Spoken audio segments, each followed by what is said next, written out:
ውድ ቻናላችን ቤተሰቦች ሰላማችሁ ይዛ በያላችሁበት። እኔ በጣም ደህና ነኝ፣ እግዚአብሔር ይመስገን። እንኳን ወደ ንስር አካዳሚ ዩቲዩብ ቻናል በሰላም መጣችሁ። ለዚህ ዩቲዩብ ቻናል አዲስ ከሆናችሁ ሰብስክራይብ፣ ላይክ፣ ሼር በማድረግ አበረታቱን። እንደሚታወቀው በዚህ ዩቲዩብ ቻናል መሰረታዊ እንግሊዝኛ ትምህርትን ከመጀመሪያው ጀምረን እየተመማር እንገኛለን። ሁሌም እንደምላችሁ ደግሞ በተለይም ብዙ ኢትዮጵያ ሕዝብ የሚጠቀመውን አማርኛ በእንግሊዝኛ ፎከስ አድርገን እየሰራ እንገኛለን ማለት ነው። ለምሳሌ ያክል በተለያዩ ሶሻል ሚዲያ ላይ ገብታችሁ ስታዩ ኢንስታግራም ሊሆን ይችላል፣ ቴሌግራም፣ ኢሞ፣ ዋትሳፕ ላይ ከዛም አልፎ ደግሞ ቲክቶክ ላይ እና ዩቲዩብ ላይ ገብታችሁ ኮመንት ማንበብ መጻፍ ብፈልጉ ብዙ የኢትዮጵያ ሕዝብ የሚጠቀም ምንድን ነው አማርኛ በእንግሊዝኛ ነው ማለት ነው። ስለዚህ እሱን ለማሻሻል ደግሞ እኛ እዚህ ጋር አሪፍ እና ጠቃሚ ቪዲዮዎችን እየለቀቅ እንገኛለን። ከእናንተ የሚጠበቀው እስክሪብቶና ወረቀት እያዛችሁ ፕራክቲስ ማድረግ ነው። አማርኛ በእንግሊዝኛ ሁሌም እንደምላችሁ በጣም ቀላል ነው። አማርኛ ማንበብ መጻፍ ለሚችል ሰው አማርኛ በእንግሊዝኛን በአንድ ወር በሁለት ወር መለማመድና መጻፍ ማንበብ ይችላል ማለት ነው። ስለዚህ ሁላችሁም ቀላል እንደሆነ አውቃችሁ እንግሊዝኛ ላይ ያሉ 26 ሌተሮችን ስሞል ሌተር እና ካፒታል ሌተር፣ ቫውልና ኮንሶናንት እነሱን ከለያችሁ ከዛም አልፎ ደግሞ አማርኛ ላይ ያሉ 34ቱን ፊደሎች ወደ እንግሊዝኛ መቀየር ትችላችሁ። መጻፍና ማንበብ በጣም ቀላል ነው ማለት ነው። ስለዚህ ሁላችሁም ቀላል እንደሆነ ራሳችሁን አሳምናችሁ ፕራክቲስ ማድረግ ትችላላችሁ ማለት ነው። ከዛ በተረፈ ዛሬ ደግሞ አጫጭር አረፍተ ነገሮች አሉ። እነሱን እንዴት አድርገን እናነባለን? እስካሁን ባለው ትምህርታችን በአማርኛ የተጻፉትን በእንግሊዝኛ እንዴት እንጥፋለን ነበር። አሁን በዛሬው ትምህርታችን ደግሞ በእንግሊዝኛ ተጥፈዋል፣ እንዴት አድርገን እናነባቸዋለን የሚለውን አብረን የምናይ ይሆናል ማለት ነው። ወደ ትምህርቱ ከመግባቴ በፊት ግን ትምህርቱን ኦንላይን መማር ለምትፈልጉ ልጆች እኛ ትምህርቱን ኦንላይን በዙም፣ በኢሞ፣ በቴሌግራም፣ በዋትሳፕ እያስተማር እንገኛለን። ስልክ ቁጥራችን እዚህ ጋር ልላችሁ፣ ሀይበሉን ማውራት እንችላለን ወይም በኢሞ ደውሉልን ማለት ነው። አሁን ወደ ትምህርቱ ልግባ። እስክሪብቶና ወረቀት መያዛችሁ እንዳትረሱ።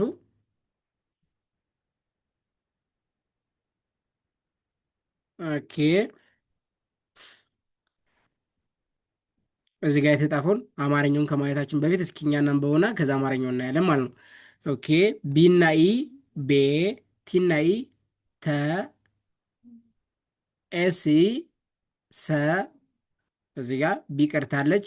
ከዛ ቢን ስናረጋት ቤተሰብ፣ ኢ እንደ እ ትነበባለች። ኤን ደግሞ እንደ ን፣ ዲና ኢ ደግሞ ዴ፣ ቲ ብቻዋን ት። እንዴት እዚህ ጋር ቤተሰብ አልኩኝ። እዚህ ጋር ደግሞ እንዴት ኤንኤ ኤ ካለች አራተኛ ፊደል ናቸው። ኤንኤ ና ናቸው። ሲኤች ቸ፣ ደብል ብቻዋን ው ናቸው። በአንድ ላይ ቤተሰብ እንዴት ናቸው ይላል ይህን ስናነበው ማለት ነው። እስኪ አማርኛውን እኔው ደግሞ ቤተሰብ እንዴት ናቸው። በቀተ እንግዲህ ይሄ ሲጣፍላችሁም ቤተሰብ እንዴት ናቸው እንደሚል ማወቅ አለባችሁ ማለት ነው። አሊያም ደግሞ እናንተ መጠየቅ ብፈልጉ እንደዚህ አድርጋችሁ መጻፍ ትችላላችሁ። ቤተሰብ እንዴት ናቸው ማለት ትችላላችሁ ማለት ነው። ኦኬ፣ ቀጣይ ደግሞ ኦኬ፣ ዋይና ኢ የ፣ ቲ ብቻዋን ት፣ የት፣ ኤን ኢ ነ፣ ደብል ብቻዋን ው ነው። የት ነው። ዋይና ያውንም የ፣ ኤም ብቻዋን ም፣ ቲ ብቻዋን ት፣ ኤን ኦ ኦ ካለ ደግሞ ሰባተኛ ፊደል መጥራት እንዳንረሳ ኖ፣ አሪ ረ፣ ደብል ብቻዋን ው የምትኖረው። በአንድ ላይ ስናነበው የት ነው የምትኖረው ይላል ማለት ነው። የት ነው የምትኖረው። ይሄው አማርኛውን ነው። ኦኬ፣ የት ነው የምትኖረው። እዚህ ጋር ደግሞ ስታነቡ ሁሌም እንደምላችሁ ኢ ካለች አንደኛ፣ ሁለተኛ ላይ ደግሞ ዩ ካለ ሁለተኛው ፊደል ትጠራላችሁ። አይ ካለ ሶስተኛው ፊደል ትጠራላችሁ። ኤ ካለ ደግሞ አራተኛውን ፊደል ትጠራላችሁ ማለት ነው። አሁንም ኢ ታለች አምስተኛዋን፣ ምንም ቫውል ከሌለ ከሷ ቀጥሎ ደግሞ ኮንሶናንት ከሆነ ስድስተኛዋን፣ ቫውል ኦ ካለ ደግሞ ሰባተኛዋን ማለት ነው። ለምሳሌ ቫውል ኦ ካለች ከቫውል በፊት በግራ በኩል ያለችዋን ፊደል ሰባተኛ መጥራት ማለት ነው። ኦኬ፣ ቀጣይ ደግሞ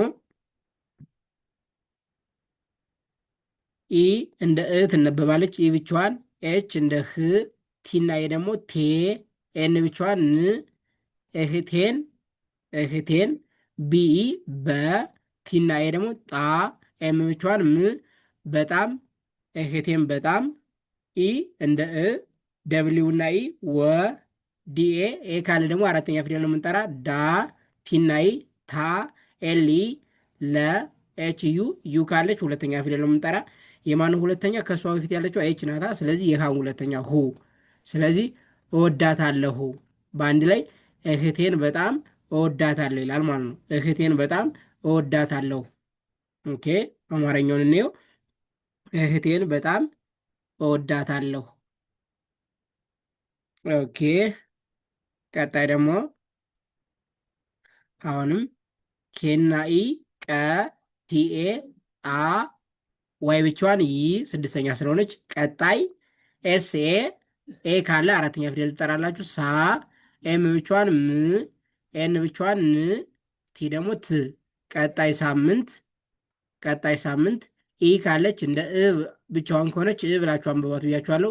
እ ኤም ኢ መ ቲ ኢ ይቅርታ ቲኤ ጣ ኤል ኢ ለ ኤች ዩ ሁ እመጣለሁ በአንድ ላይ ቀጣይ ሳምንት እመጣለሁ ይላል ማለት ነው። አንድ ሰው ይህን ቢጽፍላችሁ እናንተ ምን ብላችሁ ታነቡታላችሁ? ቀጣይ ሳምንት እመጣለሁ ብላችሁ ማንበብ ትችላላችሁ ማለት ነው። ኦኬ ይኸው እዚህ ጋር አማርኛው እንደምታዩት ቀጣይ ሳምንት እመጣለሁ ይላል ማለት ነው። ቀጣይ ሳምንት እመጣለሁ። ኦኬ እዚህ ጋር አሁንም ደግሞ ዜድ እና ኤ ካለ አራተኛ ነው። ዛ አር ኢ ሬ ዛሬ ቲ ብቻዋን ት ኤን ብቻዋን ን ኤስ እና ኤች ሽ ዛሬ ትንሽ አ ኤን እንደ አ እናነባታለን። ኤል ብቻዋን ል ቲኢ ተ ኤምኢ መ ሲኤችኢ ቸ ጂኤን እንደ ኝ ይነበባል። ኤም ብቻዋን ደግሞ ም በአንድ ላይ አልተመቸኝም። ስለዚህ ዛሬ ትንሽ አልተመቸኝም። የሆነ ሰው እንደዚህ ብሎ ቢጥፍላችሁ ምን እያለ ነው? ዛሬ ትንሽ አልተመቸኝም እያለ ነው ማለት ነው። ዛሬ ትንሽ አልተመቸኝም። ኦኬ ይኸው አማርኛው ዛሬ ትንሽ አልተመቸኝም ይላል። ቀጣይና የመጨረሻው ደግሞ ምን እንደሚል አብረን እኔ ማለት ነው። ዋይ ብቻዋን ይ ኬ ብቻዋን ቅ አር ር ቲና ደግሞ የታ አራተኛ ፊደል ታ ይቅርታ ቢኢ በ ኤች ዩ ኤ እዚህ ጋ ያለችዋ ደግሞ ስምንተኛ ፊደል ናት፣ ወይም ዲቃላ ዩና የባንድ ላይ ከመጡ ማለት ኋ ናት። ስለዚህ በኋ ኤል ላ በኋላ ኢ እንደ እ ትነበባለች። ዲና ኤ ደግሞ ደ ደብሊዎቿን ው ኤል ላ ኤል ለ ኤች ዩ ሁ እደውላለሁ። በአንድ ላይ ይቅርታ በኋላ እደውላለሁ እንላለን ማለት ነው። ይቅርታ በኋላ እደውላለሁ። ኦኬ የሆነ ሰው እንደዚህ አድርጎ ከጣፈላችሁ ምን እያለ ነው? ይቅርታ በኋላ እደውላለሁ። ሳይመቸው ቢቀር ይቅርታ በኋላ እደውላለሁ ብሎ እንደዚህ መጣፍ ይችላል ማለት ነው። ይኸው እዚህ ጋር አማርኛውም ይቅርታ በኋላ እደውላለሁ ይላል። ስለዚህ የዛሬ ትምህርታችን በእንግሊዝኛ የተጻፉትን እንዴት እንደምታነቡ ለማሳየት ሞክረናል ማለት ነው። ይኸው እዚህ ጋር እንደምናየው ቤተሰብ እንዴት ናቸው? ይኸው መጀመሪያ እናንተ አማርኛውን ትደብቁና እንግሊዝኛውን ብቻ ቸክ ታደረጉና ከዛ መጨረሻ ላይ ማረጋገጥ ትችላላችሁ ማለት ነው። ቤተሰብ እንዴት ናቸው? የት ነው የምትኖረው? ይኸው የት ነው የምትኖረው? አንድ ሰው እንደዚህ ብሎ ከጣፈላችሁ ምንድነው የሚል ሲነበብ የት ነው የምትኖረው? እዚህ ጋር ደግሞ እህቴን በጣም እወዳታለሁ። እህቴን በጣም እወዳታለሁ። ቀጣይ ሳምንት እመጣለሁ። ቀጣይ ሳምንት እመጣለሁ እያለ ነው ማለት ነው። አንድ ሰው እንደዚህ ቢጥፍላችሁ ዛሬ ትንሽ አልተመቸኝም። ዛሬ ትንሽ አልተመቸኝም። ይቅርታ በኋላ እደውላለሁ። ስለዚህ እነዚህን 6 አረፍተ ነገሮች እንዴት እንደሚነበቡ አብረን ለማየት ሞክረናል ማለት ነው። እናንተም ደጋግማችሁ ፕራክቲስ ስታደርጉ በጣም ቀላል ነው፣ ይለመዳል ማለት ነው። ከዛ በተረፈ ትምህርቱን ኦንላይን መማር የሚፈልግ ሰው አሁንም እናንተ ባትማሩም የሚማሩ ጓደኞቻችሁ ካሉ ሸር አድርጉላቸው። እኛ በታማኝነትና ያለምንም ኢንተርኔት መቆራረጥ በደንብ አድርገን እናስተምረናል ማለት ነው። እናስተምራለን። ስለነበረን ቆይታ ቴንኪው።